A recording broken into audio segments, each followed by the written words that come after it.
Hello, everybody. You're on the mic. And on today's episode, we're going to be looking at Nick Rekieta's coverage of Vic's reply to Funimation's response to his appeals of the TCPA dismissal. So, without no further ado, let's take a quick peek at that. So, first off, the first issue that was raised was the trial court finding that Vic is a public figure led the trial court to commit a reversible error in dismissing Vic's defamation case against Funimation.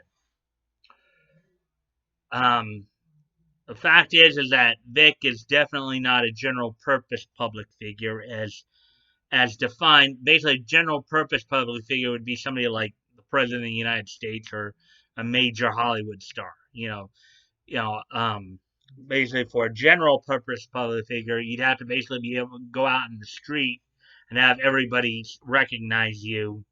Um, have the general public recognize you.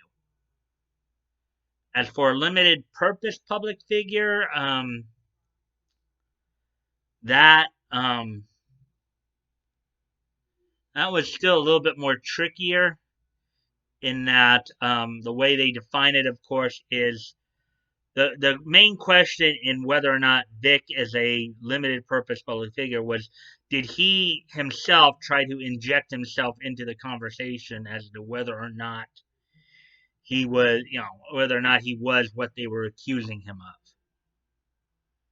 Now, I think most reasonable people would say no, that wasn't the case. So, so that's issue one right there. Is that um, the court ruled that Vic was a public figure when there wasn't enough evidence to suggest that.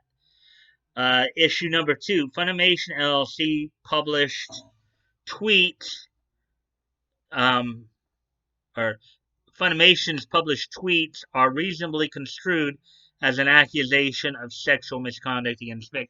Basically, what this comes down to is that in claiming that they had investigated Vic for for um, for sexual misconduct, for sexual harassment, and that led to them. Basically, it can be reasonably assumed that that investigation is what led to Vic's termination, and therefore extending that to that they believed that the accusations were credible enough to where they believed Vic was possibly somebody who committed sexual harassment or assault, anything like that. He was fired following an investigation of accusations of sexual misconduct, in which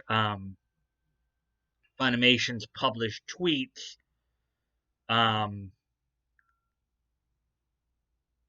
basically signified that. Issue number three that was brought up was sufficient evidence was properly before the trial court to support each of Vic's claims. Now, even outside of the second amended petition, which has been talked about quite a bit, much of the evidence that they're talking about was actually provided by Funimation and many of their own briefs. There was sufficient evidence to support Vic's claims. And in a prima facie case, you just have to show the bare minimum that the tweets caused damage. That's the general understanding as I understand it. And then part four, the trial court committed reversible error by awarding Funimation fees and expenses against Vic. Well, the fact that if they basically screwed up, if they if they committed reversible error by ruling against Vic in the first place, then of course they shouldn't, they shouldn't add to that in awarding in awarding fees and sanctions as well. So that was pretty much, so basically the fact that they committed reversible error by not considering any of Vic's evidence, by deferring more to the by deferring more to the defendant when the TCPA law clearly states that all evidentiary um, questions have to be ruled in favor of the plaintiff. Then therefore, the the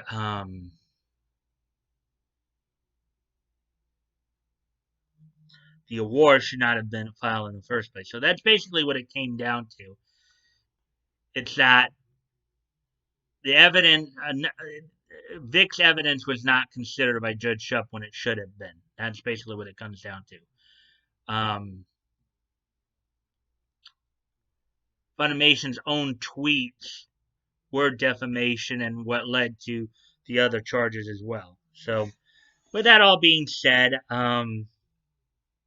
moving on here, let's move on to something a little bit more happier, which is, of course, this day in niche history.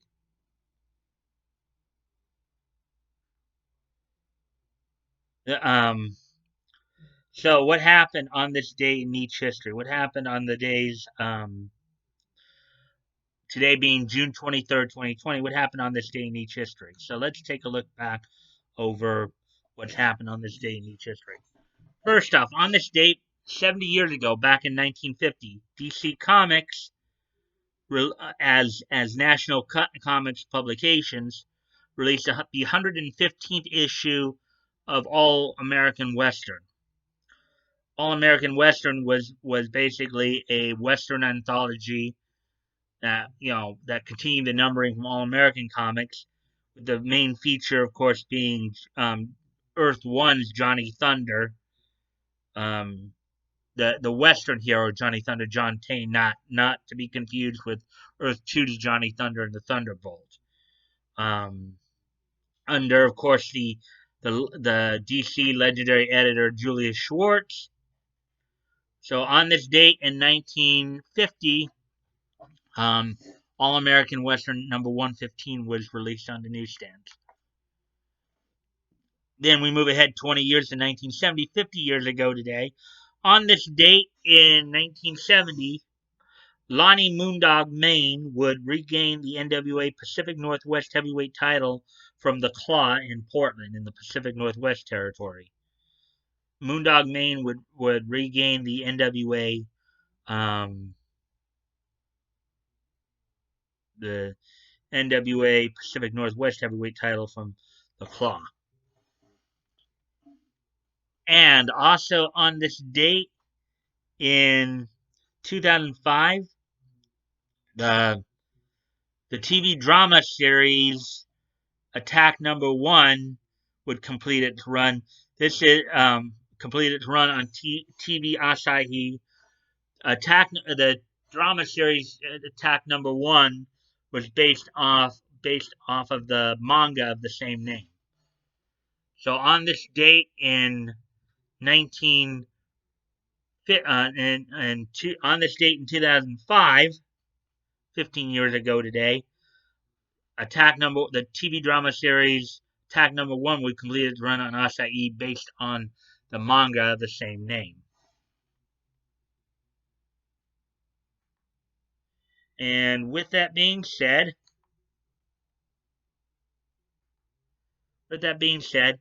if you guys so if you guys would like to contact me directly, check the links below. My Discord link is down there. You can check out the Discord and join if you'd like. I'm still promoting a bunch of different dub companies, as Funimation is not the only game in town. There are a lot of other dub companies out there who's working, check out. Also, I'm still promoting Vic's GoFundMe. As always, guys, as well as that Umbrella guys, Indiegogo, as,